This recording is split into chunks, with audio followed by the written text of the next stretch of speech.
Guys, nice to meet you. Hello, nice to meet you. How long have you not been sleeping in your own beds? I think the last time we slept at home was sometime in May. Sometime, like I don't know, almost 2 months ago. Mm-hmm. Although it kind of feels like the last time was February 2010. Yeah. I know. We've been on the road and doing a whole lot of traveling for a couple of years now. We took the last summer to record a new record, and we lived in Atlanta during that time, so we were away from home for that as well. But does home still feels like home, or is it already you torn apart from that a little bit? No, I think it feels great. And we, when we do get to go home, we get home for a couple of days or something like that. We get to see our families, and yeah, it feels good. I'll ask the question to the both of you, but I start with you. Do you know what Nicholas misses the most when he's not at home? Nicholas misses his family and his dog, Giuseppe. And is there anything, maybe something that he does, or a sport, or a hobby, or anything else that could be added to that? Let's see. You can agree or not, confirm if he's right or not. I think there are probably some girls that he misses, and I think there are a few bars that Nick longs for when we're out on the road. True. You know what's for him? What for him is the case? Well, Eli has a beautiful girlfriend named Alex, and I'm sure he misses the intellectual stimulation. She's very smart and smarter than the rest of us. So I think. Yeah. What does she feed you with then, intellectually? What's that? What does she feed you with intellectually? Intellectually, Yeah. Alex keeps me on my toes, and Alex definitely keeps me honest. She doesn't let me get away with any bullshit, if you will. Can I say that on TV? You can say everything you want. Okay, cool. Yeah. She doesn't let me get away with anything less than what's 100% the truth and the right thing to do. But when you're on the road, beside music, do you keep with you some other activities? Do you bring books, or what's your pastime thing on the road? Well, we carry a frisbee with us, so we play some frisbee when we can and when it's a nice day out. We watch a lot of television. We buy a lot of TV, DVD sets, whatever. And Game of Thrones is a big one. Breaking Bad.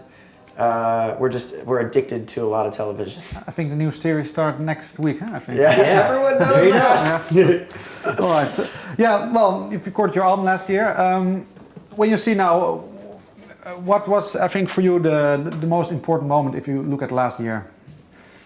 That's a good question. Or what do you think you had also made a sort of pre-breakthrough already before that? Yeah. What would be a milestone you think in your career so far? Well, in the States, the album came out just a few weeks ago, and so that was a big moment for us because it was something that we'd been waiting for a really long time. A lot of the songs, the music we'd been working on even before we got signed, and so it was a long gestation period getting to this point where, wow, we are finally a band that's out in the world, that is available and on the same playing field as everyone else. But early on, I would say a really important moment for us was when we put out the Anna Sun music video and our independent record called I Want, I Want. We released them ourselves and made them ourselves, and that was an important moment that defined who we were at the time, and eventually, as it got spread around on blogs and word of mouth, that's what got the attention of the industry and all that. Is it nice and important to have maybe that brief period of independence before you went into maybe the major scene? Yeah, absolutely. Absolutely. You come to appreciate what the major label can do for you. If you just go straight from forming a band to being given everything, you're not gonna know how to appreciate what's happening. And so we've really been able to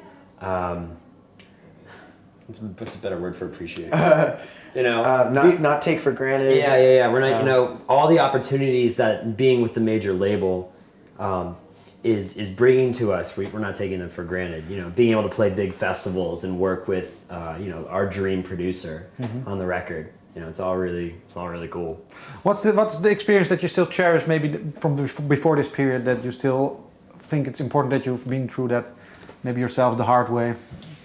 I think, well, coming to Europe, a place where we've never played before, and don't have any sort of history here, it reminds us of all the work that we've been doing, or the work that we've had to put in for years in the States. And so we come here and it's not like we're playing huge shows in America, but coming here and playing a little club, and there's 100 people there, but it makes us hungry again. It makes us really fight for it, and just a reminder of the hard work that it takes. It takes time, but it's good. It's like that's how we get to know people. That's how we get to know our fans, and how our fans get to become invested in us. Yeah, is it important that keep the hunger awake in that sense, that maybe things doesn't go too fast because. Yeah, absolutely.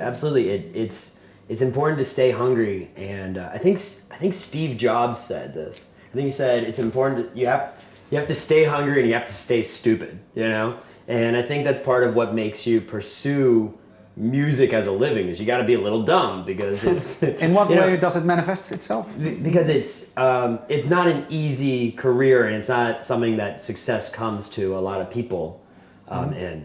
So it doesn't make a lot of financial sense, or a lot of pragmatic sense. Right.